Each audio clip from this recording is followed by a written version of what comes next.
जय हिंद या शैक्षणिक चॅनलवर टीचिंग इज पॅशन वर आपलं सहर्ष स्वागत आहे।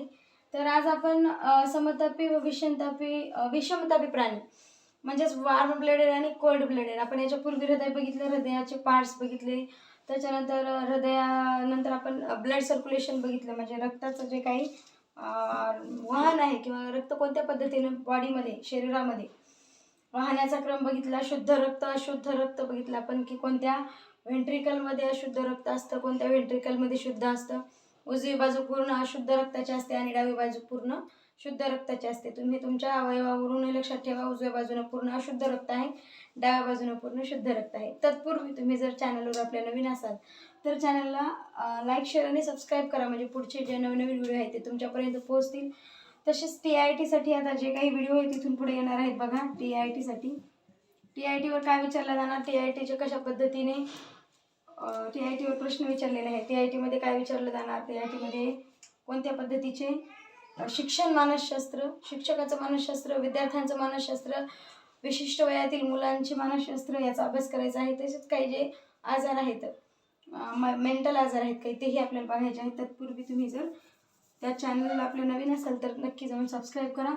चला आपण बघूया समतापी व विषमतापी प्राणी, समतापी प्राणी आणि विषमतापी प्राणी। तर ठीक आहे, काय फरक आहे नेमका या समतापी आणि विषमतापीमध्ये, याला तुम्ही याचा स्क्रीनशॉट घेऊ शकता, कामाचे आहेत प्रत्येक लाईन याच्यामध्ये। वार्म ब्लडेड आणि कोल्ड ब्लडेड ॲनिमल्स। तर वार्म म्हणजे काय आणि कोल्ड म्हणजे काय? वार्म म्हणजे काय, त्यांच्या शरीरातलं रक्त खरंच गरम असतं का, किंवा थंड कोल्ड ब्लडेड म्हणजे थंड रक्ताचे प्राणी।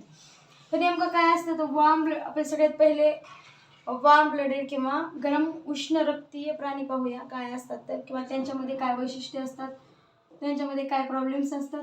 सगळ्यात पहिले बघू आपण warm blooded animals. Warm blooded animals म्हणजे काय, तर वार्म ब्लडेड ॲनिमल्स म्हणजे असे प्राणी की ज्यांचं काय आहे तर जे रक्त आहे ते गरम असतं, म्हणजे बाहेरच्या तापमानाबरोबर त्यांचं रक्ताचं जे टेम्परेचर आहे किंवा जे तापमान आहे ते कमी किंवा जास्त होत नाही, त्याला म्हणतो आपण वार्म ब्लडेड ॲनिमल्स किंवा समतापी रक्त असणारे जीव, किंवा आपण त्याला म्हणतो की गरम रक्त असणारे जीव, म्हणजे त्याला आपण वार्म ब्लडेड गरम रक्त असणारे। त्याच्यानंतर समतापी, याचा मेन शब्द आहे हा समतापी, हा लक्षात ठेवा। समतापी जीव म्हणजे काय तर त्यांचं जे तापमान आहे बाहेरच्या वातावरणानुसार बदलत नाही, आहे तसं ॲज इट इज तापमान राहतं, ते समतापी जीव।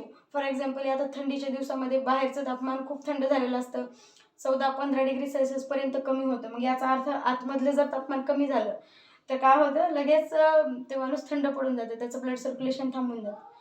त्याच्यासाठी बाहेरच्या तापमानाचा आपल्या शरीरावर कुठलाही इफेक्ट होत नाही, आपलं जे शरीर आहे आपल्या शरीराचं जे तापमान आहे ते ॲज इट इज स्थिर राहतं, त्या प्राण्यांना म्हणतात की काय, समतापी जीव। त्याच्यामध्ये 98.6 एवढं काय आहे, हे फॅरनहाईट मधलं टेम्परेचर आहे, हे कायम राहतं, आणि ते जर आपण सेल्सिअसमध्ये मोजलं तर 37 डिग्री सेल्सिअस एवढं ते तापमान असतं। त्याच्यामध्ये कोण येतं, पुन्हा एकदा सांगते मी, ज्या प्राण्यांचं तापमान शरीराचं बाहेरच्या वातावरणाबरोबर बदलत नाही त्याला समतापी जीव, किंवा त्याला गरम रक्तीय जीव, किंवा त्याला आपण कोल्ड ब्लडेड आणि वार्म ब्लडेड ॲनिमल असे म्हणतो, ठीक आहे।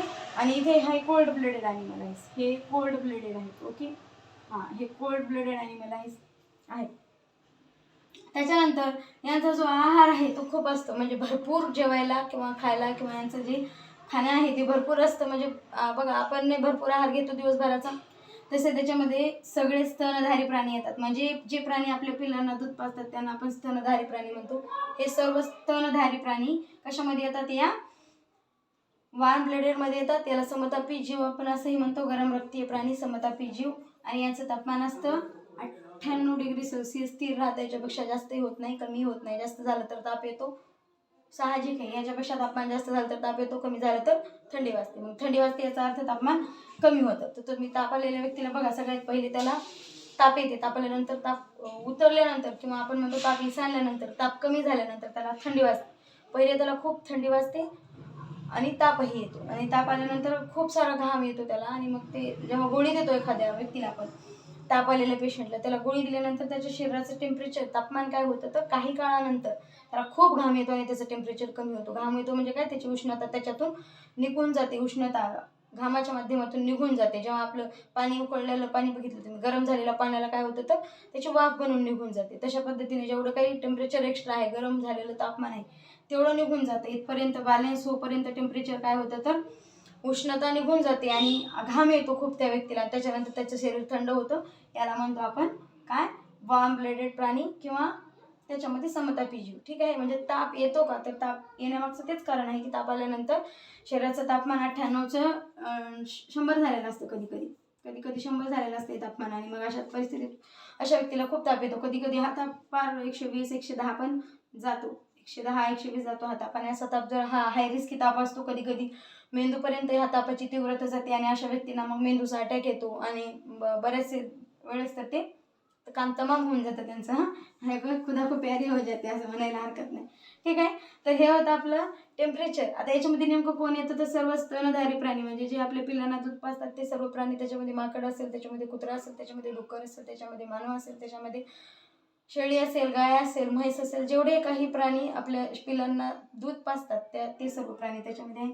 त्याच्यानंतर पक्षी त्याच्यामध्ये येतात आणि मानवही त्याच्यामध्ये येतो. ठीक आहे. मानव त्याच्यामध्ये येतो, पक्षीसुद्धा त्याच्यामध्ये येतात. पक्षीसुद्धा भरपूर काही अन्न खात राहतात. मग आता तुम्हाला जर प्रश्न आला की पक्षी वॉर्म ब्लडेड आहे किंवा कोल्ड ब्लडेड आहे, समतापी आहे किंवा विषमतापी आहे, तर समतापी आहे. पक्ष्याचं तापमान बाहेरच्या वातावरणाबरोबर बदलत नाही. पक्ष्यामध्ये एक वैशिष्ट्य आहे, पक्ष्यांना जे पंख असतात, पंख त्याचं मेन काम आहे काय तर त्यांच्या शरीराचे तापमान मेंटेन ठेवणे. शरीराचं तापमान काय करणे, व्यवस्थित किंवा आहे त्या तापमानाला ठेवणे. शरीराचे तापमान कायम राखणे असं म्हणायला हरकत नाही. त्यांचं काम उडणे किंवा त्या फ्लाईंग करणे हा सेकंडरी त्यांच्यामध्ये असलेला एक्स्ट्रा पॉईंट आहे किंवा एक्स्ट्रा त्यांच्यामध्ये असलेलं वैशिष्ट्य आहे किंवा वापर आहे त्या पंखांचा. मेन वापर आहे त्या पंखांचा ते म्हणजे त्यांच्या शरीराला उष्णता प्रदान करणे, उष्णता कायम राखणे, उष्णता प्रदान करणे, हे त्याचं मेन काम आहे. कशाचं, पक्ष्यांच्या पंखाचं. लक्षात ठेवा, कधी जर जी केला प्रश्न आला एखाद्या वेळेस चुकून हुकून की पक्ष्यांच्या पंखाचं मेन काम काय आहे किंवा मेन वैशिष्ट्य, मेन त्याचं वर्क काय आहे, तर ते आहे शरीराचं तापमान व्यवस्थित ठेवणे. आणि त्यामुळे ते बऱ्याचशा पक्ष्यांना खूप असे जाड जाड पंख असतात, त्यामुळे त्यांच्या शरीराचं तापमान त्यांना त्याच्यामुळे बॅलन्स ठेवता येतं. आता आपण बघूया cold blooded animals. Cold blooded ॲनिमल्सचे थंड रक्तीय प्राणी किंवा शीतरक्तीय प्राणी आपण त्याला म्हणतो. शीतरक्तीय प्राणी किंवा आपण त्याला विषमतापी असं सुद्धा म्हणतो.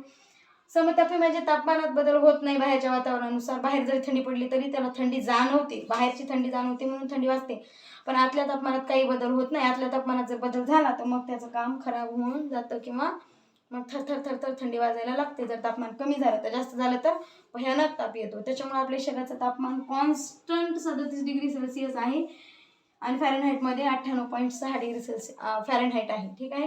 हे एकक आहे. विज्ञानामध्ये आपण एककांना खूप महत्त्व देतो. सेल्सिअसमध्ये जर तापमान झालं तर ते 37 डिग्री सेल्सिअस आहे आणि फॅरनहाईटमध्ये म्हणलं तर 98 आहे. अत्यंत कामाची गोष्ट आहे. यांचं तापमान आहे ते अस्थिर असतं, म्हणजे वातावरणाबरोबर बदलतं. बाहेर जर खूप थंडी असली तर यांनाही खूप थंडी वाजते, त्यांच्या शरीराचं तापमान सुद्धा थंड होतं. म्हणूनच थंडीच्या दिवसात पाल किंवा किडे खूप जास्त प्रमाणात बाहेर दिसत नाहीत. का बरं, कारण पाल हा कोल्ड ब्लडेड ॲनिमल आहे, थंड रक्तीय जीव आहे, म्हणून पाल जास्त बाहेर दिसत नाही आहे थंडीच्या दिवसामध्ये. आणि उन्हाळ्याच्या दिवसामध्ये सुद्धा जास्त तापमान वाढलेलं असतं दुपारच्या वेळेत, आणि तशा वेळेमध्ये ते प्राणी शक्य तेवढे रात्री बाहेर येतात. का बरं, कारण दिवसभरात वाढलेलं तापमान त्यांच्या शरीराचं आतलंही तापमान वाढलेलं असतं, त्याच्यामुळे त्यांना खूप गरमी आणि खूप उष्णता जाणवते. म्हणून ते काय करतात तर शक्य तेवढे बिळातच राहतात.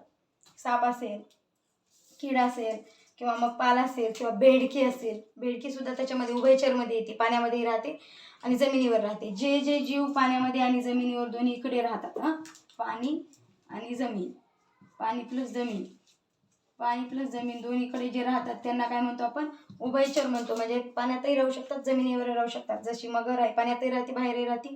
कासव आहे, पाण्यातही राहतो बाहेरही राहतो. बेडकी आहे, पाण्यातही राहते बाहेर राहते. बरेचसे साप आहेत ते पाण्यातही राहू शकतात बाहेरही राहू शकतात, त्याला म्हणतो आपण उभयचर. सरीसृप म्हणजे सरपटणारे सगळे साप आला, त्याच्यामध्ये घसरणारे त्याच्यानंतर त्याच्यामध्ये जे पाल आहे, त्याच्यानंतर जी सळई आहे, साप आहे, सापीमधले सापवर्गीय सरपटणारे सर्व जीव त्याच्यामध्ये आले, जे की सरपटून चालतात, ते सरीसृप प्राणी सर्व त्याच्यामध्ये येतात.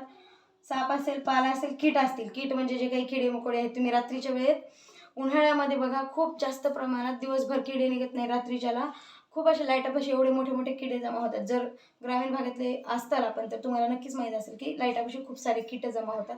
ते रात्री थंड वातावरणामुळे बाहेर पडतात. सापही रात्री उन्हाळ्याच्या टायमात रात्री दिसतात. काऊन तर रात्री तापमान काय असतं, खूप थंड असतं, दिवसभर खूप गरम असतं. त्यांच्या शरीराचं तापमान बाहेरच्या वातावरणानुसार बदलतं. त्याला म्हणतो आपण कोल्ड ब्लडेड ॲनिमल किंवा शीतरक्तीय जीव. यांचा आहार कमी असतो, यांचं खाणं कमी असतं. हे आपलं एवढं खात नाहीत गप्पा, काही येऊ द्या असं म्हणत नाहीत, ते आकारानं खातात. हे झाले शीतरक्तीय प्राणी. त्याच्यानंतर आहे याच्यामध्ये साप, पाल, कीट हे एवढे उदाहरण आहे त्याचे.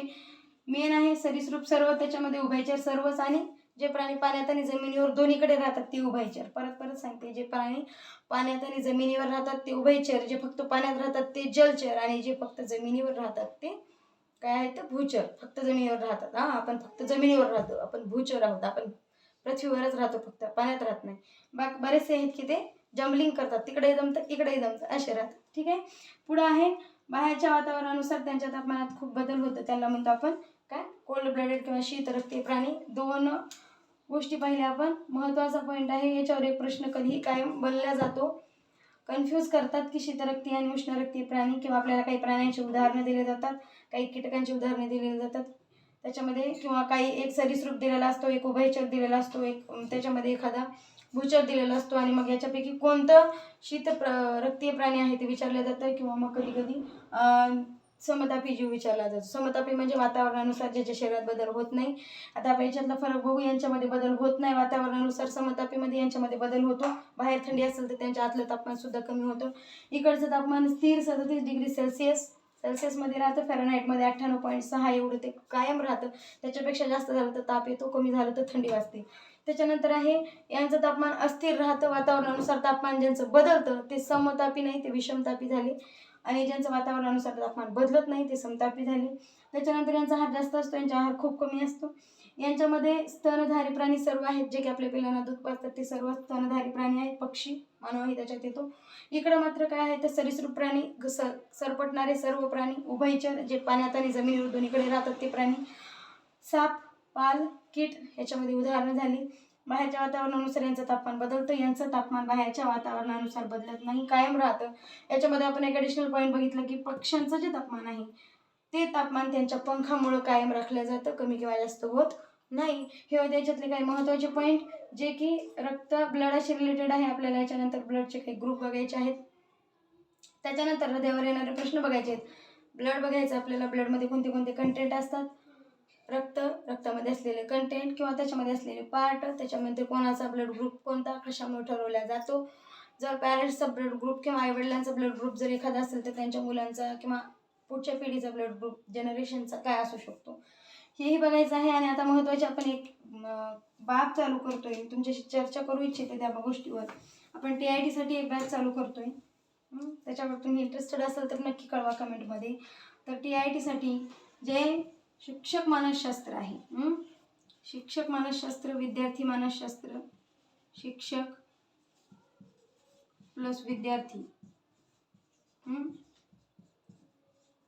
मानसशास्त्र बघायचं आहे आपल्याला. याच्यामध्ये बघा काय काय येणार आहे त्याचा सिलेबस आपण नेक्स्ट लेक्चरमध्ये डिस्कस करूया. परीक्षा आज ना उद्या होणारच आहे. टेटची परीक्षा झाल्याशिवाय राहणार नाही. पण आपण तयार असलं पाहिजे.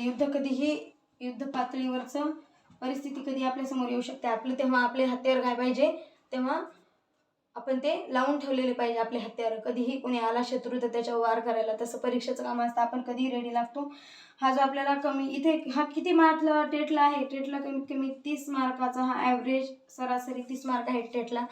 200 पैकी 30 मार्काचा हा जो सिलेबस आहे तो आपण कव्हर करूया. आणि याच्या नोट्स ज्या आहेत ते मी हँडरिटन नोट्स तुम्हाला देण्याचा प्रयत्न करेल. याच्याशी रिलेटेड तुमचे काही प्रश्न असतील तर कमेंटमध्ये कळवा. त्याच्यानंतर शिक्षक प्लस विद्यार्थी मानसशास्त्र. तुम्ही शिक्षक आहात, तुमचा रोल काय आहे, तुमचं नेमकी मास्तरकी म्हणजे काय, शिक्षकी पेशा काय, तुमचं शिकवणं म्हणजे काय, तुमचे कर्तव्य काय, विद्यार्थ्याप्रती तुमच्या जबाबदाऱ्या काय, तुम्ही कसं वागायला पाहिजे, तुमचं नेचर कसं असायला पाहिजे, तुमचं व्यक्तिमत्व कसं असायला पाहिजे, तुमचं राहणं, वागणं, बोलणं, खाणं, तुमची वागणूक, तुमची वर्तणूक, तुमचं चालणं, तुमचं विद्यार्थ्यांशी वागणं, तुमची शिस्त, या सर्व गोष्टी त्याच्यामध्ये येतील. त्याच्यामुळे नक्की पुढच्या लेक्चरला अटेंड करा आणि या चॅनलवर नवीन असाल तर चॅनलला सबस्क्राईब करा, माझं बेल आयकॉन प्रेस करा, म्हणजे नवनवीन व्हिडिओ तुमच्यापर्यंत पोहोचत जातील. या उपक्रमामध्ये सहभागी व्हा, फ्री ऑफ कॉस्ट आहे. चला सध्या थांबू आपण. जय हिंद.